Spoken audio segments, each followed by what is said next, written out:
The hungry alien child butter mining station floated in silence above the barren moon. A lonely outpost where only dust storms and echoes kept company with men. Among the few workers there was a human engineer named Daniel, quiet, patient, and tired of endless repairs. He had spent weeks checking pipelines, tightening bolts, and listening to the humming of machines. Every day felt the same until the night he saw movement beyond the shielded dome. At first he thought it was a glitch on the scanner, a flicker of static that came and went. But when he looked again he froze. There, outside in the dangerous cold of the moon's surface, was a small figure. The shape stumbled weakly, its steps unsteady, as though it could collapse any second. Daniel leaned closer to the window, adjusting his visor to get a clearer view. What he saw made his breath stop. It was a child, but not human. Her skin glowed faintly, a pale silver sheen under the harsh floodlights. Her eyes shimmered like liquid stars, and her thin frame looked almost fragile. She pressed her tiny hands against the outer glass, trembling, her lips moving, no sound reaching him through the thick barrier. Daniel's first thought was fear. The station commander had warned about unknown life forms, to avoid contact, to report immediately. But the second thought cut deeper. This child was starving. Her movements were slow, her body shaking as though she had not eaten for days. Daniel felt his heart tighten. For a long moment he stood still, torn between duty and something older, something human, the instinct to help.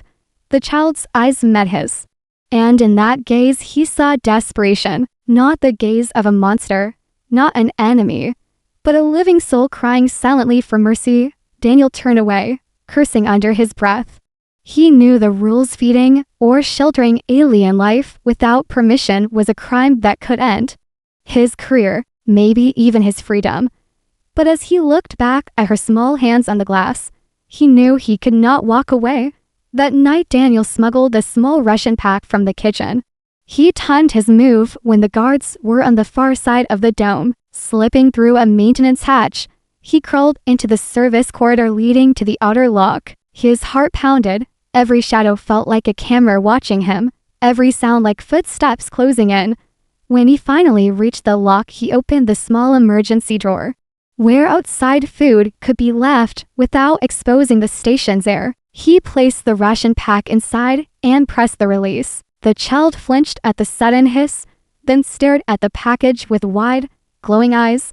Hesitantly, she reached out, her thin fingers clutching it. She opened it clumsily, sniffing, then quickly began to eat. Daniel watched, almost holding his breath, as she devoured the food, her body shaking with both hunger and relief. When she was done, she looked up at him again, and this time her lips formed a single broken word, "Friend." The sound was faint, distorted, as though she had never spoken human tongue before, but it was enough to freeze Daniel where he stood. Friend, she had called him friend. Before he could react, she staggered back into the darkness, her glowing form fading into the shadows beyond the floodlights. Daniel stood there long after she was gone, his mind racing. Had he just made a promise without knowing it? Sleep did not come easily that night. Every sound of the machines reminded him of the child's trembling hands, the way her voice cracked when she spoke. He tried to convince himself it was nothing, that she would not return, that he had done enough. But deep inside he knew something had changed. For the first time in months he felt alive, not because of the station, not because of duty, but because of that word friend. Days passed, and though Daniel told no one, he found himself glancing often toward the dome. Sometimes he thought he saw movement in the distance, a flicker of light, but nothing came closer. Still, he kept an extra ration hidden in his tool bag, waiting. His heart carried both fear and hope, fear of being discovered, and hope that the child might return.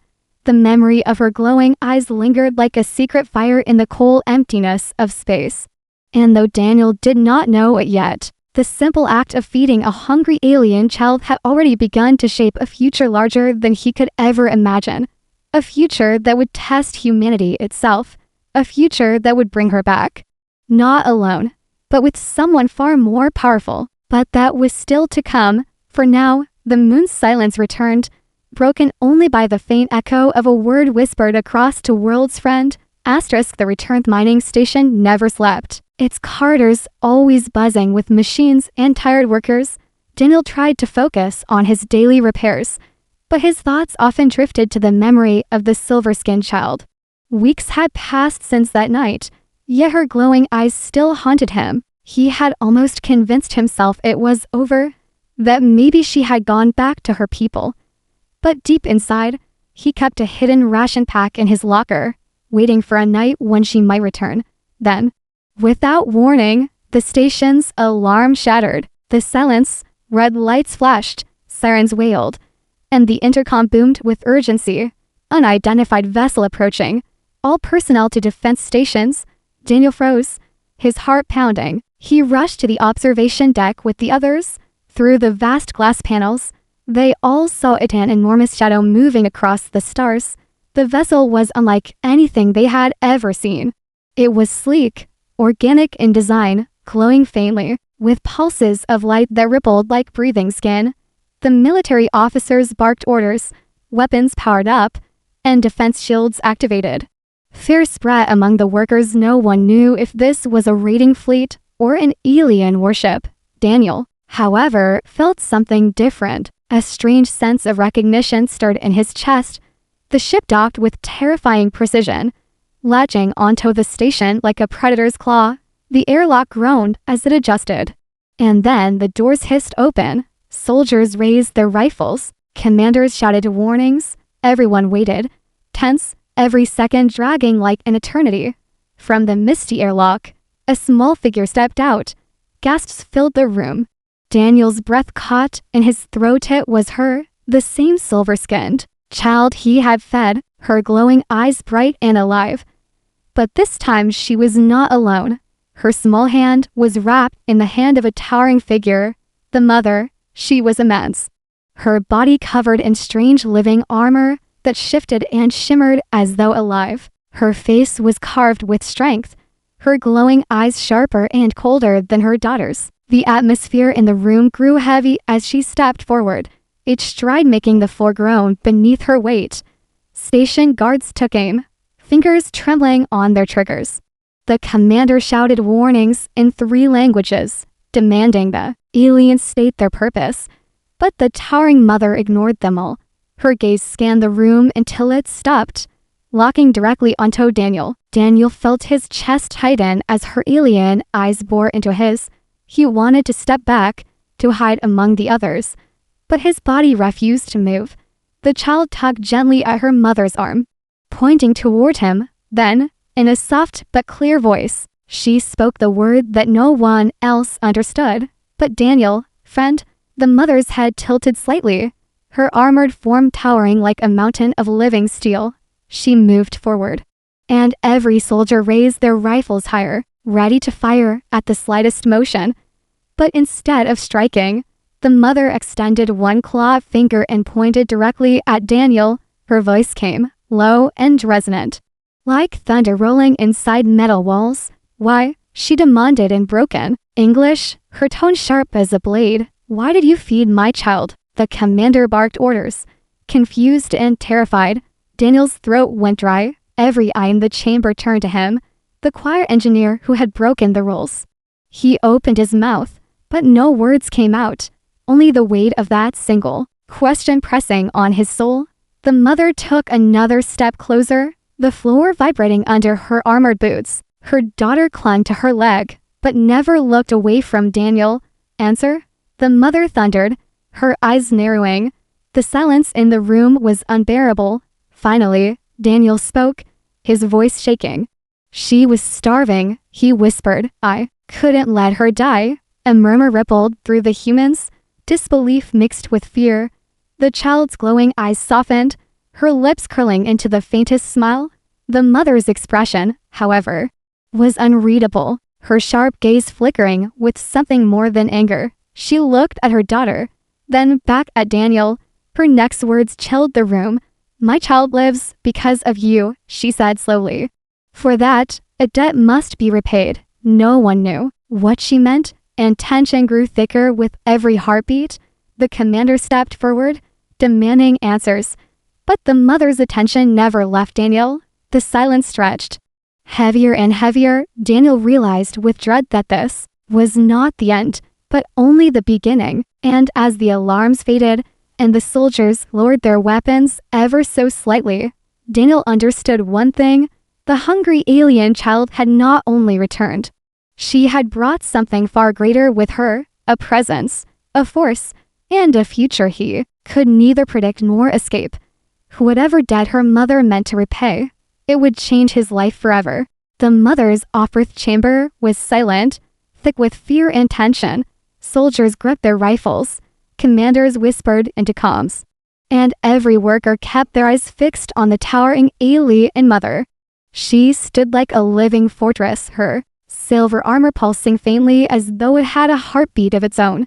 Her daughter clung to her side, glowing eyes wide with innocence and hope. Daniel's heart raced, sweat sledding down his back. He had expected punishment, maybe even death, for breaking the rules and feeding the alien child. Instead, the mother had spoken of a debt, and her voice carried the weight of something ancient and unbreakable. The words echoed in his mind. My child lives because of you. For that, a debt must be repaid. The commander stepped forward, voice hard. This is a human station. State your purpose or leave at once. But the alien mother did not even glance at him.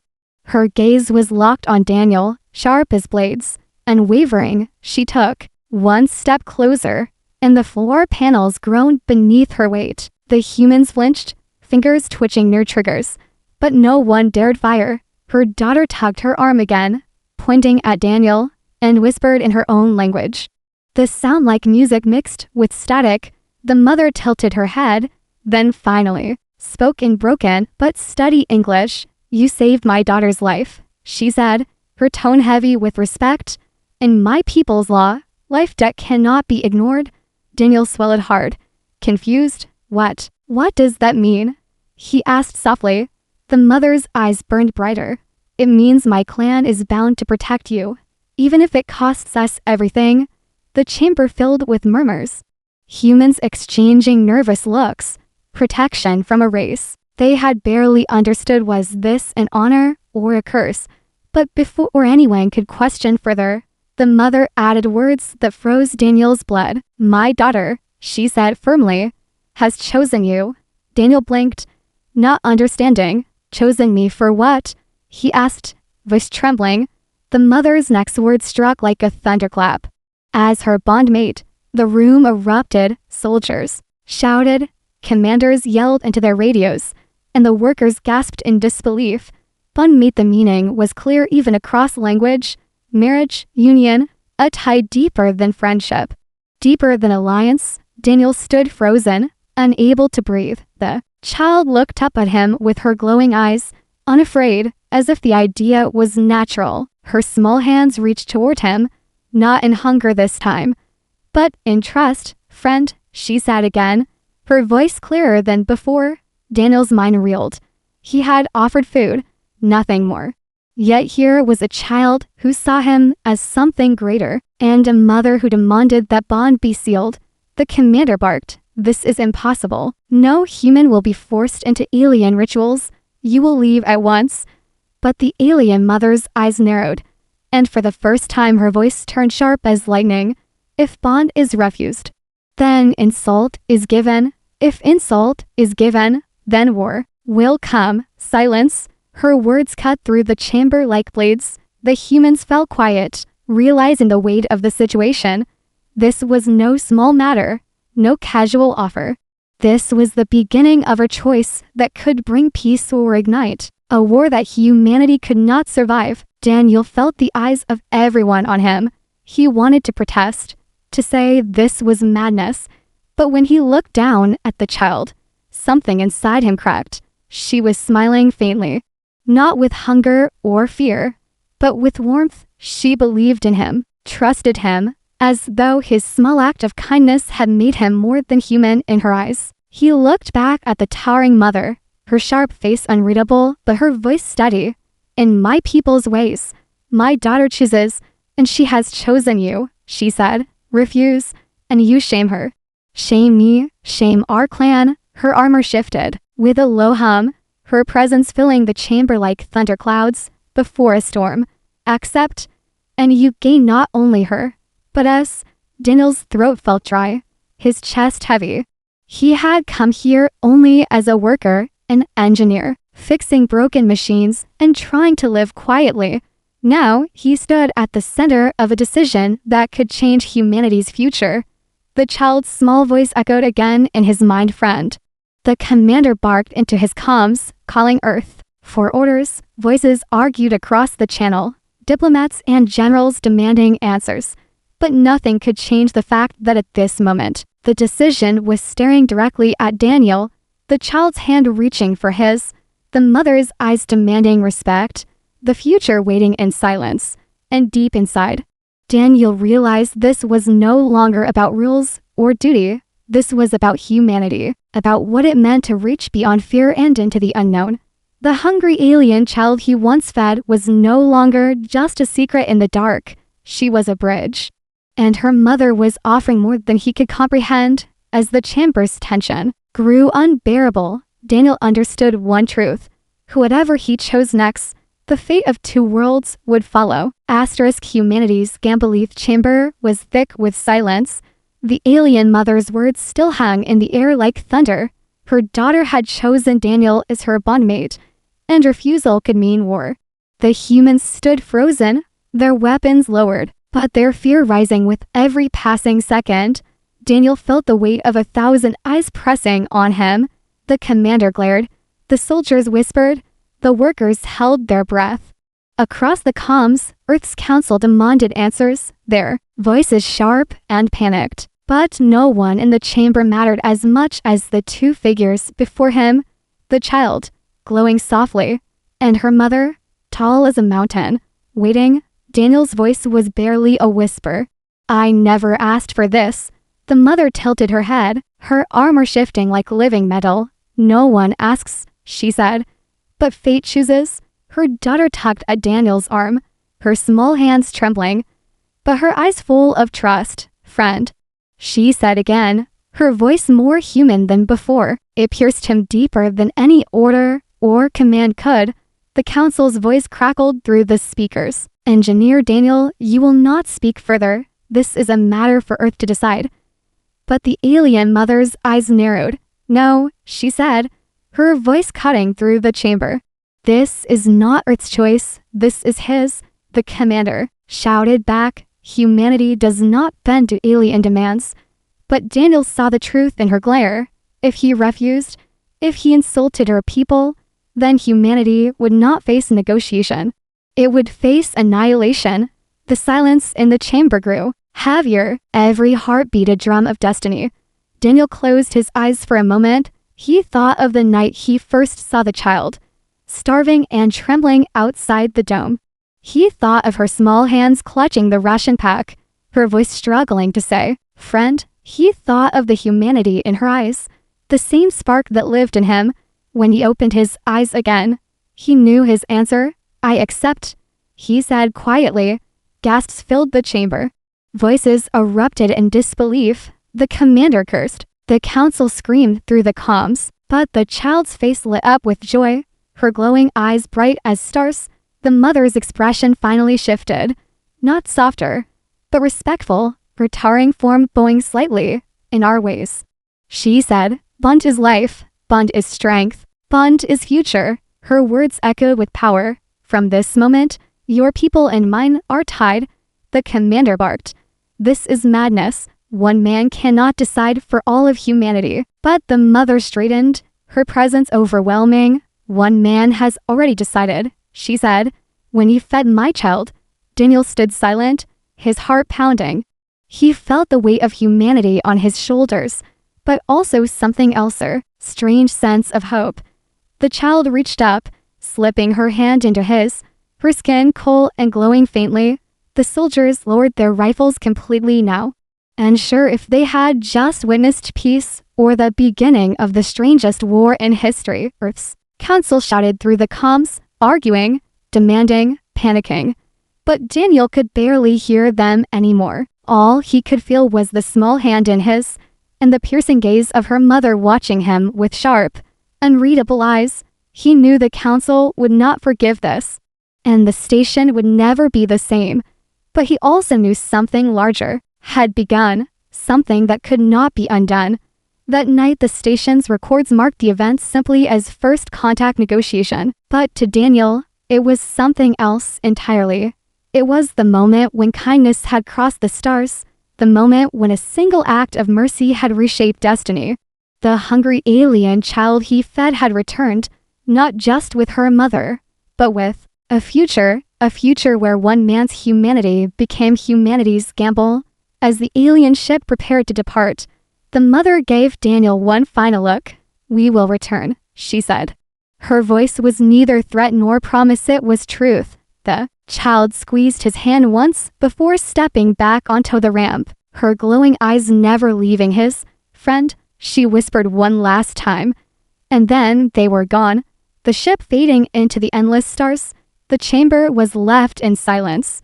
No one spoke. No one moved. Daniel stood alone, a man who had fed a starving child and in return had been offered an alliance, a bond, and perhaps even a war. Whatever came next, humanity's fate had been bound to his choice, and the universe was watching.